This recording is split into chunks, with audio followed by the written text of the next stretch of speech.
Greetings, Word Horde. We're here with an exciting option for you, a version of our podcast without any ads. That's right. No advertising interruptions, just the content you love, ready to go in your favorite podcast apps like Spotify and Apple Podcasts. It's another way to support the show, ensuring that we keep bringing you the word stories and language explorations that you love. Try it at waywardradio.org/ad-free. And it's affordable. For just a small subscription fee, you can enjoy Away with Words uninterrupted, except by us. Plus, it makes a great gift. Know somebody who loves language as much as you do? Give them the gift of words. Easy to sign up, easy to enjoy. It's the same Away with Words, just streamlined for your listening pleasure.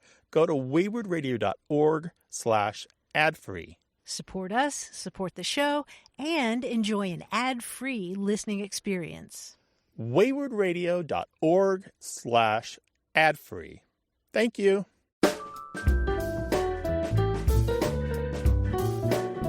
You're listening to Away with Words. I'm Grant Barrett. And I'm Martha Barnett. And Grant, we got an email the other day from a fellow named Greg Ferry from here in Carlsbad, California. And Greg thinks there ought to be a word for talking while driving. I agree with him. He says that a certain friend of his, quote, drives long distances, and during these long times he pulls out his cell phone and calls people with whom he hasn't spoken in some time, or, failing that, someone who will listen to him. Now, Greg's friend's name is Harold, so he wants to propose the verb to herald, meaning to call someone using a mobile phone to chat in a very social way while traveling from one place to another. And I don't know, Grant, I agree that there should be a word for this. It happens all the time here in Southern California. But I don't know, heralding? I mean, that guy just cut me off in traffic, and look at that. He was heralding. Well, you know, they do that in New York, too. They do drive, and they pull them over because talking on the cell phone while you're driving here in the city is illegal. Well, it should be. Actually, throughout the state. But my question is, if you're heralding, are we talking about being in the passenger seat or driving or both? I think we're talking about driving. I think this guy has lots of time to fill. You know, he gets bored on the commute, and he hasn't managed to podcast our show, and so... Well, I can appreciate that. There's a version of it we have here in New York City. You know, I take the Q train to the studio, and the Q train goes over the Manhattan Bridge, which crosses the East River. And so there's this few-minute span during which the train is above ground, actually above the water, looking across Manhattan, and it's a beautiful view. But what everyone does is they yank their cell phones out of their purse or their pockets, and they check their messages and make quick phone calls. Like the whole car all together decides that the cell towers are probably jammed every time the train comes through. Addicts, all of them. They're like those people who get off the airplane and they got the unlit cigarette hanging on their lip, just waiting till they get to the smoking place, right? They can't wait to light that sucker. That's right. So what's the word for that? Addicts. That's all I can think of. I don't know. Do you like heralding? I don't really, actually. But, you know, I always say that most new words, they need more time to grow on you. Maybe this one would after a while. Well, we do need a word for it, don't you think? All right. Well, let's put the word out for the word for it. All right. And so you can call us, pull over first, please, just to make Martha happy, with your suggestion for a term that denotes talking on the phone while driving.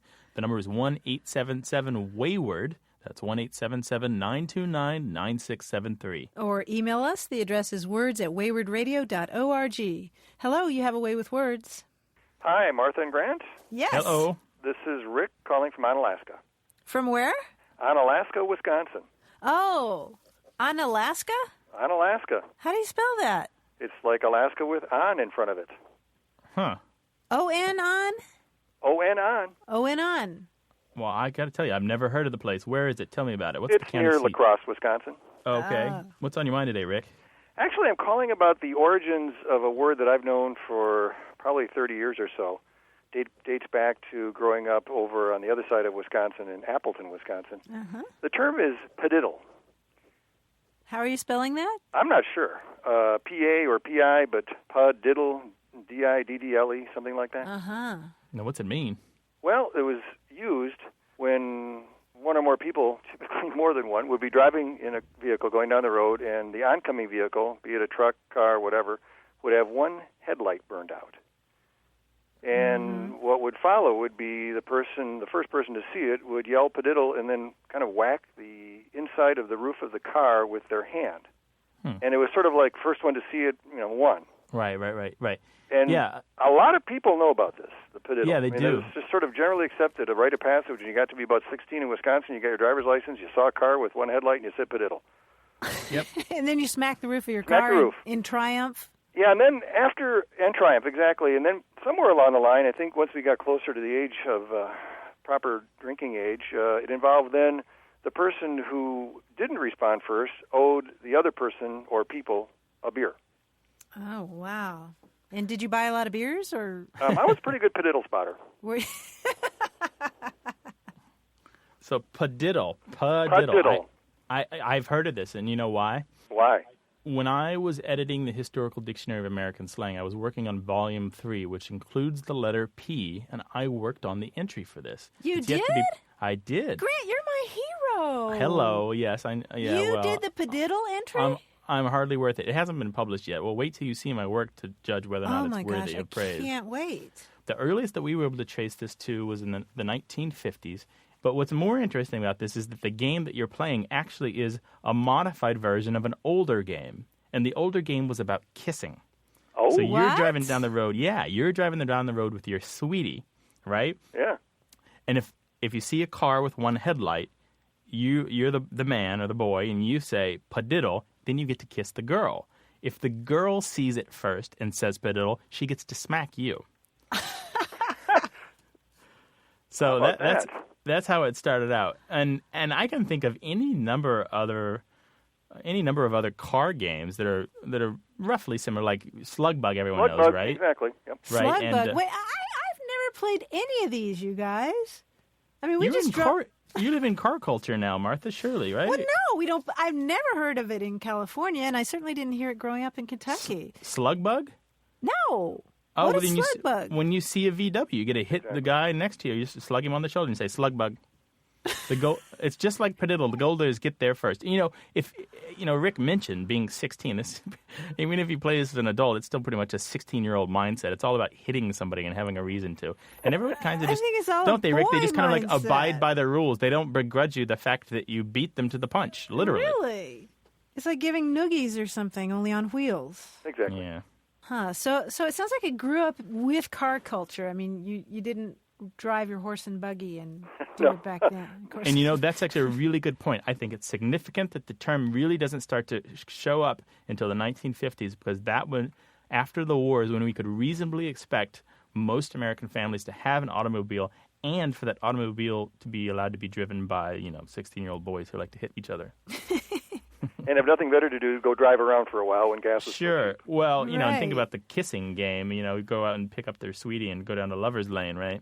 Someone that I work with that I had a conversation with talked about a variation of padiddle where it was you're supposed to be taking articles of clothing off.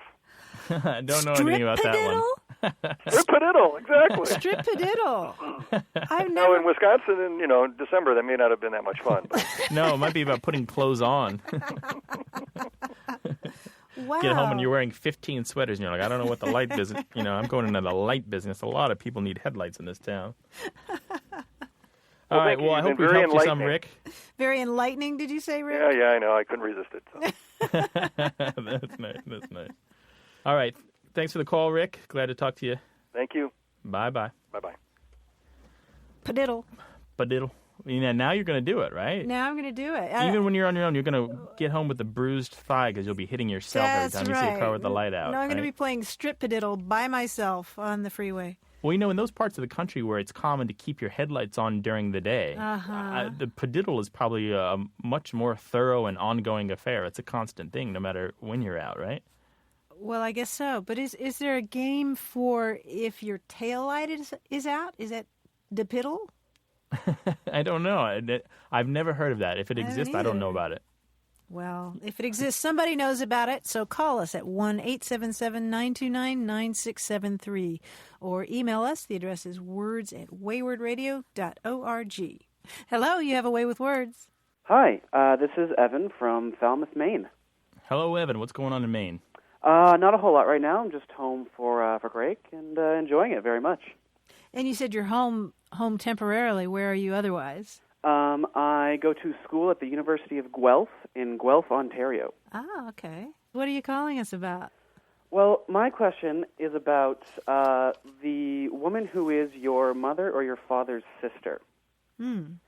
Now, the way I pronounce it is very, very different from the way that my friends in Canada pronounce it. I pronounce it how I think it should be pronounced, is aunt. Now, my friends up at school, they seem to mistake their relative for an insect on the ground, and they pronounce it ant. Now. And so I was just wondering, is one of us more right than the other? Is it simply a geographical thing, or, what's the deal? And so do you stop them in conversation and talk about insects? I do sometimes. I do. I said, are you related to ants? I didn't realize that. I always called her my aunt. And they, of course, said, oh, you're just being pretentious. And I argue that, well, what other words beginning with AU do you pronounce with just an A? And they couldn't think of it. Applying logic to English, though, that's always a trap, isn't it? Yeah, well, you know what? In your part of the country, in Maine, in New England, and also in Eastern Virginia, you would generally say aunt. Mm-hmm. Throughout most of the rest of the United States, though, you hear aunt. Really? Yep. Yes, yes. In standard English, there is in African American vernacular English, you hear aunt a lot. Mm-hmm. But in what we call standard English, the general pronunciation in this country is aunt. Oh, that's unfortunate. Well, why? Because now you've got to take it back? All these things that you've said? Oh, no. I will never go back on what I've said. I stick very, very firmly to the ideology that it's aunt and not aunt. I do have to tell you, Evan, though, that I have one of my mother's sisters is named Anne, and I do call her Aunt Anne. Mm-hmm. But everybody else I call Aunt Margaret and Aunt Mary Garnet. Well, it may be. I've seen, Grant, it suggested that maybe Noah Webster had something to do with that, just sort of... What, promoting the aunt pronunciation? No, promoting the aunt. The aunt pronunciation. Rava and ask what you would do for... It's a messy, tangled thing that I don't want to get into too far, but we do have a history, somewhat, in American English of sometimes being more learned from our books than from our experience. And sometimes when we're learned from our books, we tend to take what looks like the obvious pronunciation but isn't the one that's widely used. Mm-hmm. And sometimes those pronunciations become dominant. But I would say overall here, the thing is, Evan, this is a matter of dialect. Mm-hmm, and absolutely. If you start throwing around the word wrong to apply to somebody else's dialect, you soon get into a trap because you're going to find out sooner or later that you have a few dialect features that make you a minority. And actually, you found one here. Oh, that is true. That is true. So, but, you can just blame them as Canadians and be done with it. Excellent. Well, thank you very much. And I might not share this information with my friends back up in Canada, but we'll see. Well, I just think maybe the insect talk probably best be kept quiet from here on out. And yeah, then you'll be fine. I won't bring that up again. Yeah. All right. Hope everything works out well for Excellent. you there. Well, thank you very much. All right. All righty. Take Bye-bye. care. Thank you very much, guys. Bye-bye. Bye-bye. If you've got a squabble that you'd like us to settle, we'll be happy to come down on both sides of it. Give us a call at 1-877-929-WORD. Send us an email to words@waywardradio.org. Coming up, we'll take more of your calls. But first, a word puzzle. Stick around.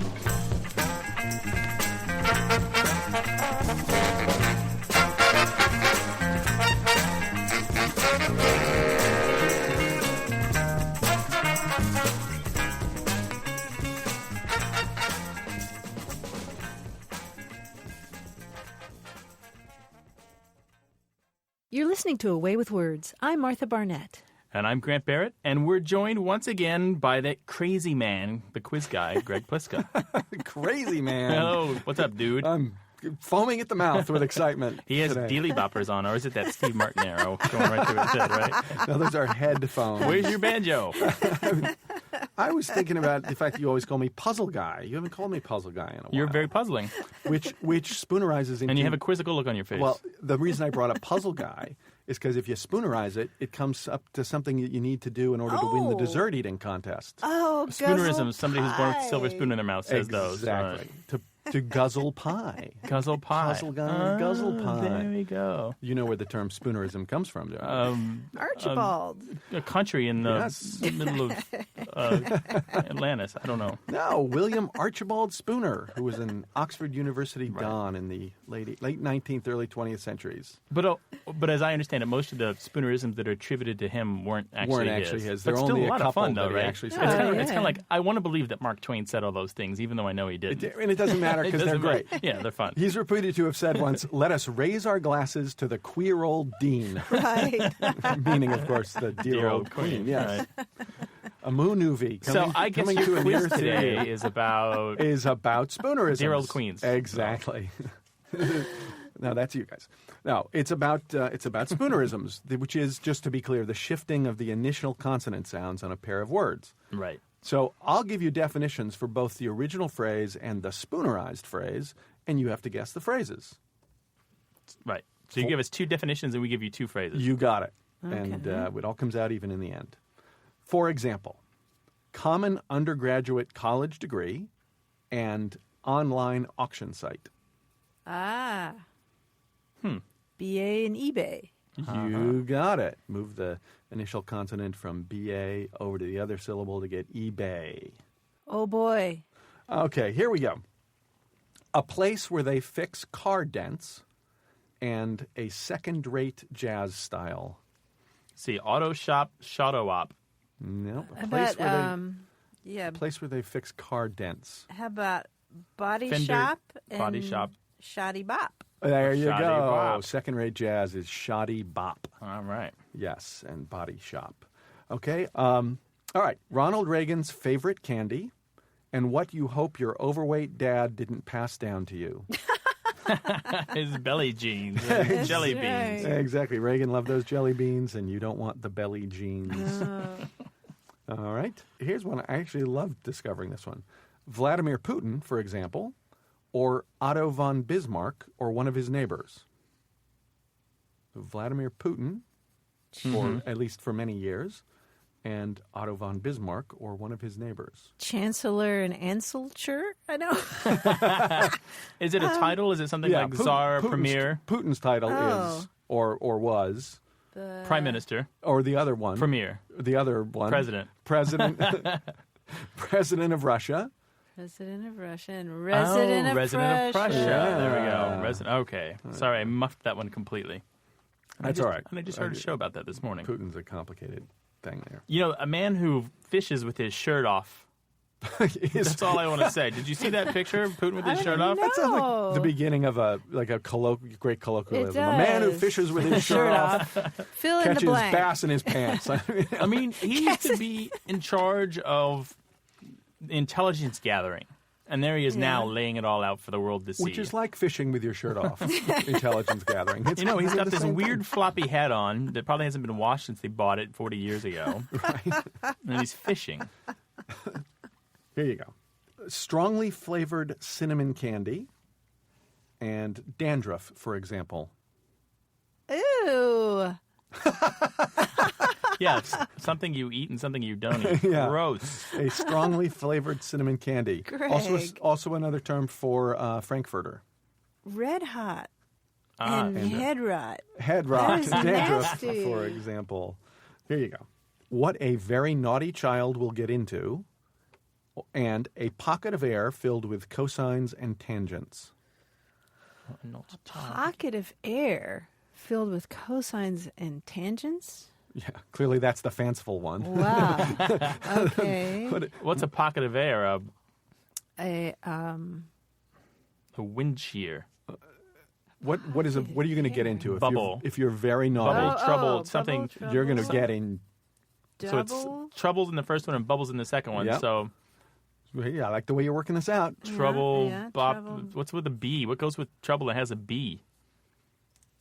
Grant Barrett, you get in here, or you're going to be in. Oh, big trouble. And Trig bubble. there you Oh go. my gosh. Ding, ding, ding. We have our horrible joke winner for the day. Stuck here in a trig bubble. It could be a place where you're safe from trigonometry. He's been talking to my mother again, Martha. He knows. He knows the trouble he gets in. I sat in more corners. Okay, here we go. One of America's 2 favorite radio wordsmiths and the attic where the goose is kept. So, John Ciardi and... Jeffrey Nunberg. Yeah, so that... Nefri Junberg. There we are. The what? One of America's 2 favorite radio wordsmiths and the attic where the goose is kept. Grant Barrett and Brant Garrett? The Brant Garrett. What the hell's a brant? A brant What's is a a kind of brant? goose. Oh, come That is a on. kind of a goose. Look it up. I will. It's funny. I know how to do that. Right there, right before Couch Rocket. It's just in the section right before. Well, is that it? That's all I got. You know, these always end too quickly for me. I'm serious. Even though I get like 1 out of 10, they're great fun. And it's Well, I do have like 2 pages worth that we haven't done. Oh, well, you can save those for a couple months from now when we've Exactly. completely We've forgotten. forgotten. I'll You can just just do the re-give us same ones, give yeah. us the same one, Martha, and I'll be like, oh, these are new. Oh. But no, this is great fun, Greg. I want to thank you for taking all this time. This is fantastic. It's my pleasure. I always like plumbing to K with you 2 bird wives. Greg links a thought. We're welcome. And if you'd like to ask us a question about language, what are you waiting for? Give us a call. The number's 1-877-929-9673. Or send an email to words@waywardradio.org. Hello, you have a way with words. Hi, this is Julie calling from Indianapolis, Indiana. Julie, what are you calling us about today? Well, I am calling about a word called doofity. I had used it about a year ago in a office area to reference someone whose name I couldn't remember. Mm-hmm. And I got really, really strange looks from people in the office. And they Googled it, and they said, this is obviously a made-up word. I'm originally from southwestern Indiana. Uh-huh. And I went back and queried my family, because this is something my mom has always said. Uh-huh. And they've all told me that it's the word she made up. Oh, really? And what is the word again? Doofity. How would you spell that? I would say Doofitty. Doofity. And you would say this when you don't remember somebody's name, then? Correct. Okay. I don't think I've ever heard that before. I mean, I don't want to alarm you or anything. You're looking for a rescue here, aren't you? I am. I thought maybe it was just a regional colloquialism because that region there's a lot of it's an old coal mining area, Mm-hmm. and they have a very distinctive accent around there. They put Earl in their car and that sort of thing. Right. Earl, yeah. And flush the turlet? Do they flush the Oh turlet? yeah, you put the R in it because it gets it cleaner. You put the R in the toilet to make it cleaner? No, you put the R in wash to make it cleaner. I never heard that. And they say doofity. Grant, I've never heard that either. I've heard doohickey and dealy bobber and thingamabob and whatchamacallit. I wrote an article about these kinds of terms once. I remember a bunch of them. Yeah, whatchamacallit, doodad. The Brits say doodah. There's doo-wanger, doo-jigger, doohickey. And those are just the D ones. There's also the TUH ones. Thingamabob and thingummy and thingum and thingy. And I know a few French ones, too. Boy, I never come across that one before, Julie. I don't know what to tell you. I bet she did make it up. And you know what? I'll tell you this. All words were made up at some point, and it's just fine. Yeah, so you guys are ahead of the game. Well, that's good. We'll try to spread it around and see if we can get it to catch on. Here's the trick. When you use a word like that you're pretty sure that nobody else is going to know, just get a really superior look on your face. Kind of stick your nose up in the air and just you make them wonder. And if they ask questions, just give them a scornful look. Sounds good. Well, Julie, I'm hoping that maybe some of our listeners will let us know if they've ever heard that word. Right. Well, that would be great. Yeah. So the question is still open then. You've still got a chance to prove it to your friends because maybe we'll hear from somebody who also says the word doofity. And is it blood related to me? And are they... Right, exactly. Is it related to your family? No, she said Exactly. somebody who's not blood related to her. Oh, somebody who's not blood related to you. Right. All right. Well, thanks a lot for calling. Well, thank you so much. All right. All right, bye-bye. Bye-bye. Bye. Well, call Doofity and me. at 1-877-929-9673. Or you can try us on the discussion forum at waywardradio.org. And you can always send us an email to words@waywardradio.org. Hello, you have a way with words. Hello, this is John calling from Sonoma, California. Hiya, John. What's going on in Sonoma? Well, I actually was curious about something I called at one time Bismarcks. When I was growing up in Illinois, we would go to the bakery, and I would get Bismarcks, which other people call jelly donuts. Mm-hmm. And I seem to be the only one that remembers, or up until recently, I was the only one that ever called them that. And I saw an old rerun of Father Knows Best, a television show from the 50s or 60s. Sure. And Bud said, "Can I have another Bismarck?" And I said, "My goodness, I am not alone." You so jumped then out of your chair. I would make a point of saying, "Oh, Bismarcks," or I would go in to get donuts, and I'd say I'd have half a dozen Bismarcks, and they'd say, "What?" And I'd say, "Well, give me some jelly donuts instead." And then I Googled it. Uh-huh. I got over 1,000, maybe 1,500 hits.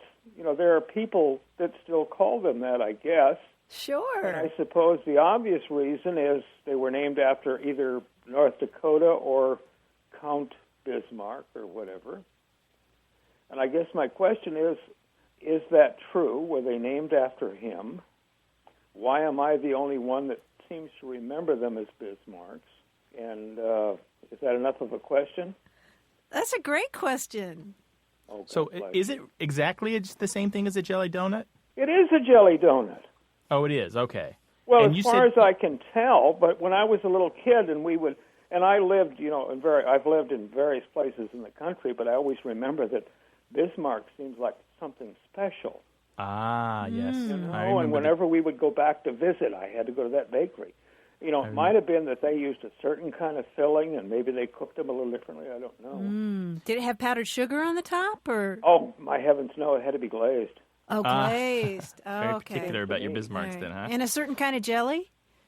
Well, I don't know. When you get jelly donuts today, you can get anything in them. Right. Right. Custard or raspberry or strawberry. Yeah. They'll put pickle relish in there if you want.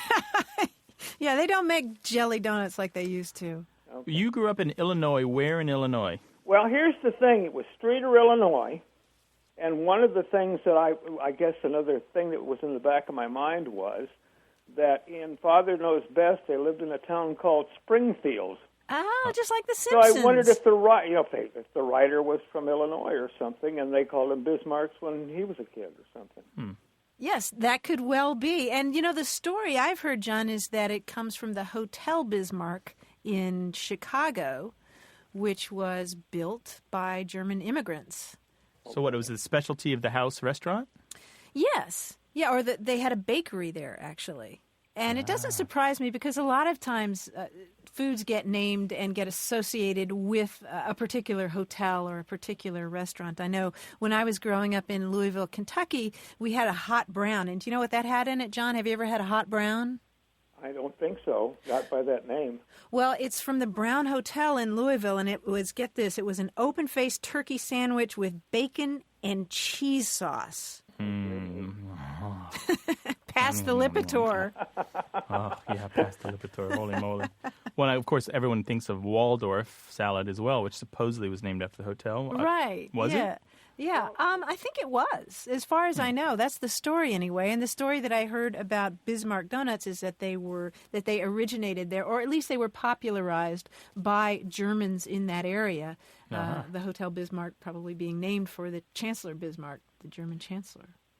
Well, John, I think that your connection to Illinois is strong because I think that is actually where the term originated. That's where it's still most used, and I'm not surprised that you don't find it elsewhere. That's the best we can tell you, but I think that's pretty good information. Well, I'm happy.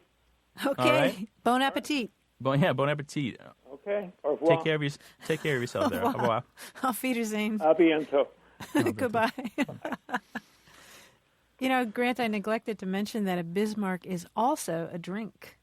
Oh, Did you really? know that? Yes. What's in that? It's a mixture of champagne and stout. Sounds pretty yummy, huh? I'm not sure about that. It's also called a black velvet. If you got a question about food or you want to send us a care package, give us a call, 1-877-929-9673. Send us an email to words@waywardradio.org or talk about your food fantasies on our discussion forum, also at waywardradio.org.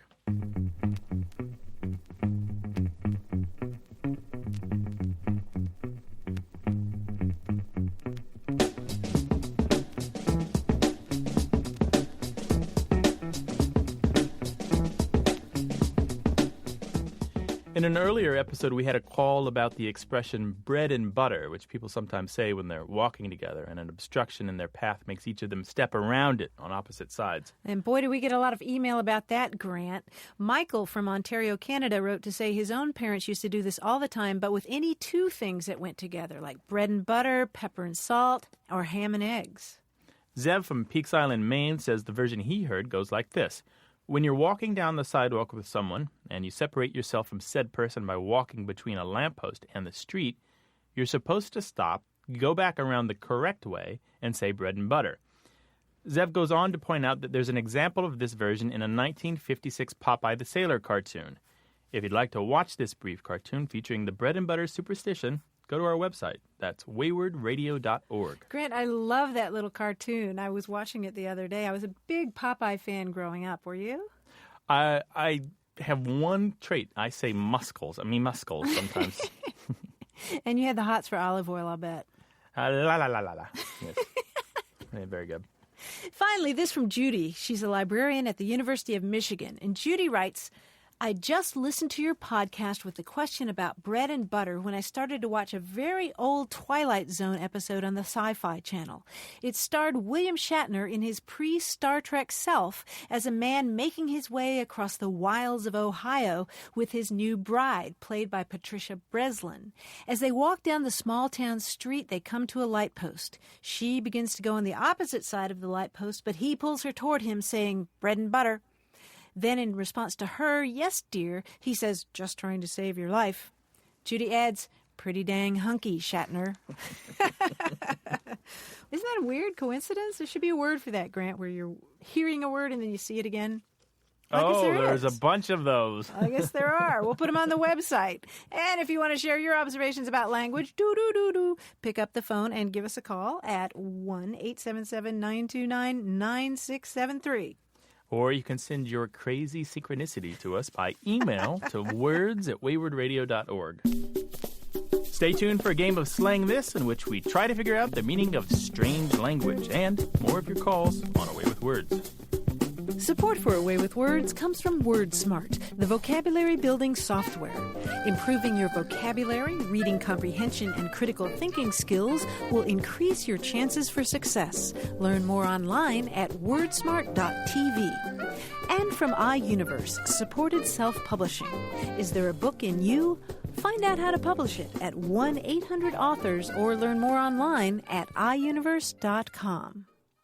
You're listening to Away with Words. I'm Grant Barrett. And I'm Martha Barnett, and it's time for Slang This, our puzzle about slang. Today's contestant is Saralyn Ferrara from San Diego. Saralyn, come on down! Oh, great. Hello. How are you? Doing great.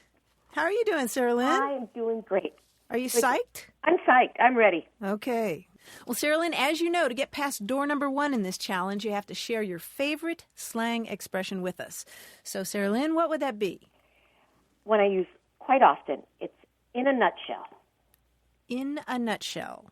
That's it. And why do you like that? It just sums things up for me. People know when I'm done with my thoughts. I like that. You know, I did some research on that phrase a while back, and I think it might come from the idea of trying to scribble something very small in a nutshell, like the Iliad or something. I don't know why that's... Right, that used to be a passion of people, right? You get publicity because you wrote the Lord's Prayer on the head of a pin or on a pearl something or like something, that. and then you would write whole long things in microscopic type inside a nutshell. I don't know what you would do with it after that. Yeah, I think there's a connection there. Well, anyway, we'll have to look that one up and refresh our memories. Well, Sarah Lynn, we're going to go on to your next challenge. Grant's going to present you a slang term, and then he's going to give you 3 possible examples of how it might be used in a sentence. But only one of those is real, and your job will be to choose the real slang term. And if you need help, Sarah Lynn, I'll be here offering moral support, okay? Just moral support. Just moral. Okay. Right. Okay. No checks. All right, here we go. The right. first expression today, Sarah Lynn, is wigs on the green. That's 4 words, WIGSONTHEGREEN, wigs on the green. And the first clue is, Aye, McConnelly, I'll have to be getting home now. It'll be wigs on the green with me missus. Her mum's come for a stay and I'm expected home before supper. I know, that's horrible, and I apologize to the British people for that. I said British because it's hard to tell whether or not that was actually Scots or Irish. Those Yeah, people that's what over I thought. there. I thought it was Irish at first, but British will do. All right, here's the second clue. Once derided as the wigs on the green circuit, the Senior PGA Championship Tour is now one of the most successful in the country. And the third clue. Nah, nobody calls them dead presidents or Benjamins anymore. These days, if you're really hip, you call greenbacks wigs on the green. So is it A, a fight or difference of opinion? Is it B, the PGA Seniors Golf Tour? Or is it C, paper money? Whoa, Sarah Lynn, what do you think? Let's go. Let's do A. You think it's a fight or difference of opinion. Are you Googling the answer? Am I what? Are No, you Googling? I wouldn't do that. I No. wouldn't do that, although that's a good idea. Hold on a second. Now, why I got a would- big red switch here. I can turn off the whole internet. I'll do that. Now, Sarah Lynn, why would you guess that? Why would you guess wigs on the green is a fight? You know, it was a process of elimination. I don't think it had anything to do with the PGA.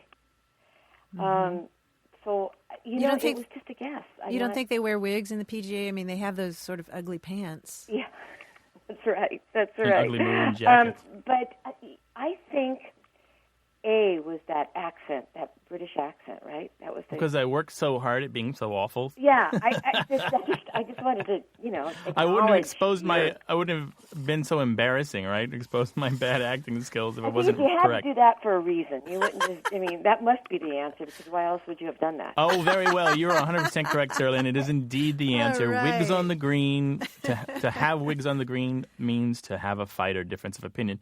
Think about the old days when gentlemen wore powdered wigs, and if they got into a fight, they would be all askew, right? And they'd be on the green, which means, you know, in the common area of town or on the grass or what have you. Wow. All right, here's one more for you. This term is fake-a-bake, and I've written it as FAKE-A-BAKE, fake-a-bake. And the first clue is, nobody's going to know that you went the fake-a-bake route with dinner. Just sprinkle a little flour on your shirt and make some good coffee. They'll think you baked the madeleines yourself. And the second clue. The ads for the fake-a-bake creams make it seem like your tan will be natural. But when you come out looking like a bag of carrots, who's not going to notice? And the third clue. What do you mean fake-a-bake? Dude, he said it was weed. I asked for a dime bag, and he gave me this. How's I supposed to know that it was oregano? So, there are your 3 clues. Is it A, passing off desserts from a bakery is something you baked yourself? Is it B, sunless tanning using chemicals or lotions? Or is it C, legal cooking herbs sold as marijuana? Not that you would know about number 3. No, that's way beyond me. Mm-hmm. Yeah.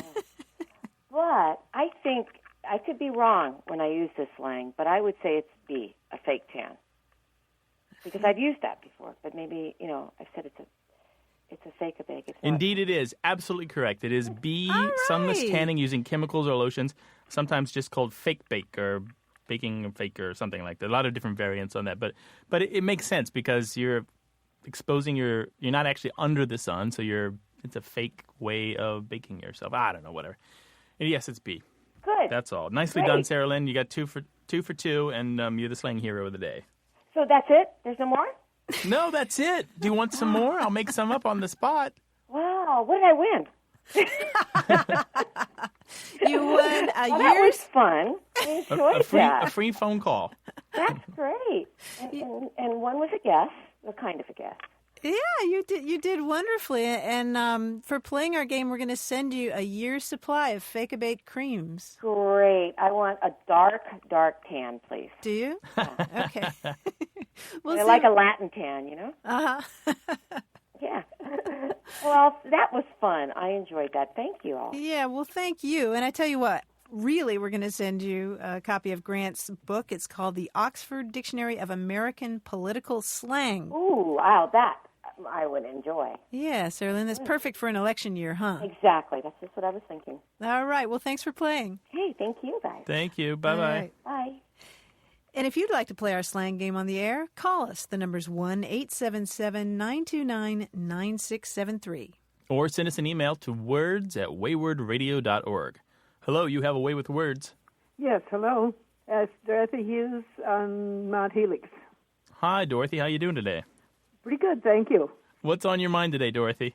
I'm a retired professor, and I jokingly say the reason I got a PhD was because I was so annoyed in the 1960s with people saying Ms. instead of Mrs., but in those days you still didn't have your name. You had, it was Mrs. Joe Jones or whoever you were. Right. And you went to college to get your MRS degree, right? No, I went to college to get my doctorate. Oh, well, yeah. I meant women in general used to say that. You know? Yeah, but anyhow. Right. So you wanted to be a doctor, Dr. Dorothy. Yeah, but the thing is that I retired in 1992 and became a professor emeritus. Mm-hmm. And editors, I do a lot of writing and get quoted on things, and they call me emerita or emeriti, and it goes back to that same old Ms. thing, you know. I say, oh no, it's emeritus. That's the fifth declension in Latin, but I don't even know if there is a fifth declension in Latin. Well, there is. Bravo for bluffing, because I bet you win the day every time. Oh yeah, they just had to say, oh, okay. Right, they can't argue with you. You have a PhD, right? It really bugs me to say, to feminize this, because it shouldn't be. So what do you think? The Latin is kind of irrelevant here. I mean, there isn't a if you look at emeritus and emerita in Latin, you'll see that they are two different forms. But your question is, here in the 21st century, should we actually be differentiating between a professor who has made a contribution to a university over years and years and years? Should we differentiate between the male and the female there? Right. And I would have to agree with you. Really? I'm actually surprised to hear you say that. Really? I don't have a really strong opinion on this, but I do know that Professor Emerita can be an actual correct way to refer to somebody in Dorothy's position. Oh, sure. And that word came into English 200 years or so after emeritus. You know, it was around the beginning of the 1900s when they suddenly started having, I suppose, women infiltrating academia like that. Well, I think I'm going to side with you both and say that even though Professor Emerita exists, actress also exists, but I think actor is perfectly fine to apply to a man or woman, and I think Professor Emeritus is also perfectly fine to apply to a man or woman. Thank you. So I think we're all in agreement. Yeah. So do you That's highly unusual. We're the bells. There should be a symphony playing, right? But Martha and I in agreement. Well, Dorothy, I hope you get some perks being in emeritus. Oh, well, on campus I get free parking. Ah! Well, and that's free use gold. of the water fountain. Oh, yeah, in California, that's gold, right? That is gold in California. Yeah, I've seen students wearing T-shirts that say, "Tell my professor I'm looking for a parking place." Hey, thanks for calling. Thank you so much. All right, bye-bye. Bye. We may have a lot of professors call up and disagree with us on this point, but we're ready to hear it. So give us a call at 1-877-929-9673. Or drop by the discussion forum to discuss this show at waywardradio.org. And you can always send us email. We read everything to words@waywardradio.org.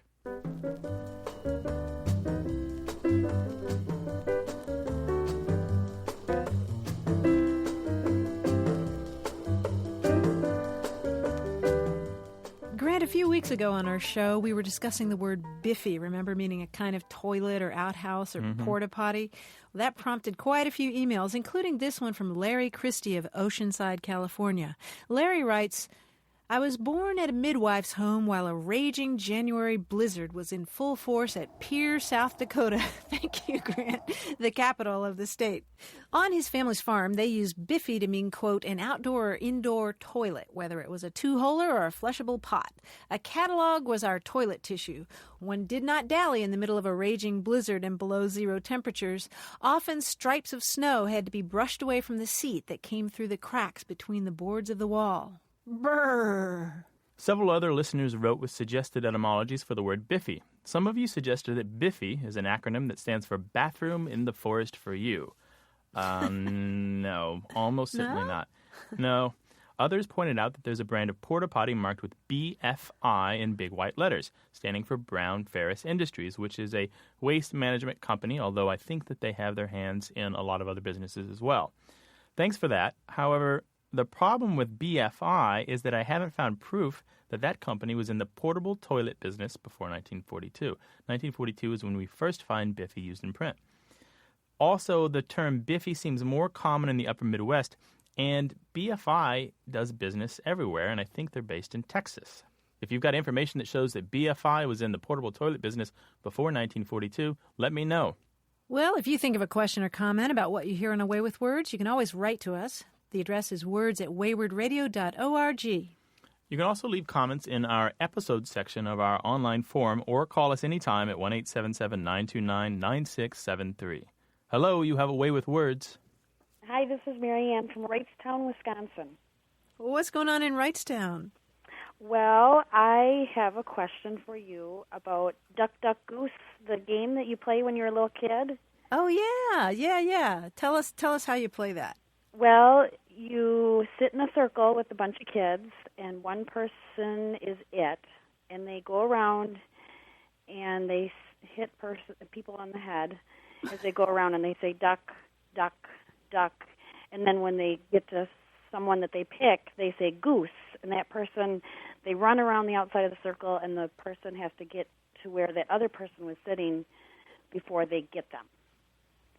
Right, hours of fun. Hours, yes, very much but so. That's for when you're very young, just kindergarten or even preschool, right? Kindergarten, first grade, right. Right. Yep. And I have a niece and a nephew who live in St. Paul, Minnesota, and they're in preschool. And they came home from preschool and said they played Duck, Duck, Gray Duck. And my brother and I and my brother's wife, we've never heard of Duck, Duck, Gray Duck. We always played Duck, Duck, Goose. So we're wondering why in that part of Minnesota they say Duck, Duck, Gray Duck. Okay. Is that how you and your husband met, playing Duck, Duck, Goose? No. I haven't played Duck, Duck, Goose in a very long time. Wow. Gray Duck. I've never heard that one. In this case, Minnesota, though, is, let's call it, it has a Texas characteristic about it in this particular case.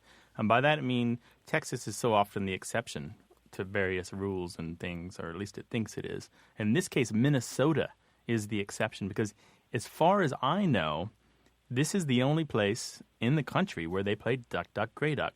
And it's fairly well known. The Dictionary of American Regional English has an entry where they comment on it. The dictionary's editors have talked about it in news articles. It comes up now and again when the Minnesotans are doing what I call Chamber of Commerce pieces in the newspapers. And these are where they talk kind of with pride about the things that make them Minnesotans, the words that they use or behaviors that they have, or their particular perverse pride in the fact that they know how to navigate 8 feet of snow without a shovel, you know. And they play Duck, Duck, Gray Duck. And they play Duck, Duck, Gray Duck. And do they say why they play Duck, Duck, Gray Duck, or when that started, or it's just that's what they do? I do know that it goes back to at least the 1940s, so it's nothing recent. So there are generations of Minnesotan kids that grew up playing Duck, Duck, Gray Duck and don't think twice about it until they run into Duck, Duck, Goose people and go, what? You guys are doing it wrong. And that's how I felt when I heard it. I'm like, what? Duck, duck, gray duck? Who plays They that? do. The Minnesotans, they actually have this weird thing where they kind of look outward at the other 49 states and go, oh, no, you guys are doing it wrong. We're doing it right. But they are the only, and it's not even the entire state. I'm not sure exactly where it's centered. It might be more to the south of the state, so I'm not 100% sure. Okay, yeah, and they're in St. Paul. You know, if I were playing this in St. Paul, I think I'd go inside and warm up with Grey Goose. Just a thought. Yeah, they're a little chilly there. Well, Marianne, thanks for an interesting question. I bet we people, hear about though, this. Thank you for answering it for me.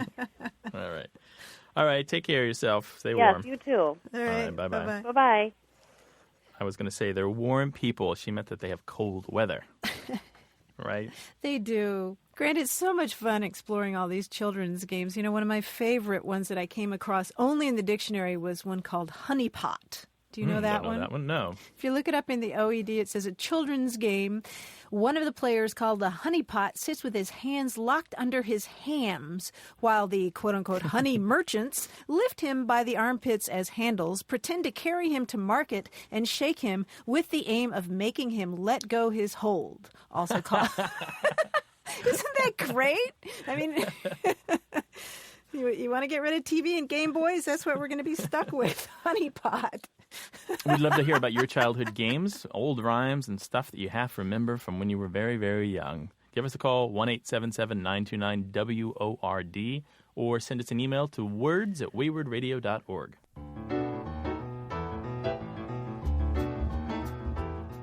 Well, that's our show for this week, but you can always call us with your questions about language. The number's 1-877-929-9673, or send an email to words@waywardradio.org. Our senior producer is Stephanie Levine. Tim Felton is our technical director and editor. We've had production assistance from Robert Fung and Dana Polikovsky.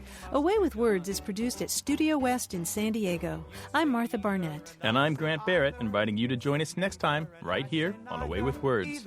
Either, neither, neither, let's call the whole thing off. You like potato and I like potato. You like tomato and I like tomato. Potato, potato, tomato, tomato, let's call the whole thing off. But oh, if we call the whole thing off, then we must part. And oh, if we ever part, then that might break my heart. So if you like pajamas and I like pajamas, I'll wear pajamas and give up pajamas. For we know we need each other, so we better call the calling off. Let's call the whole thing off. You say laughter and I say laughter. You say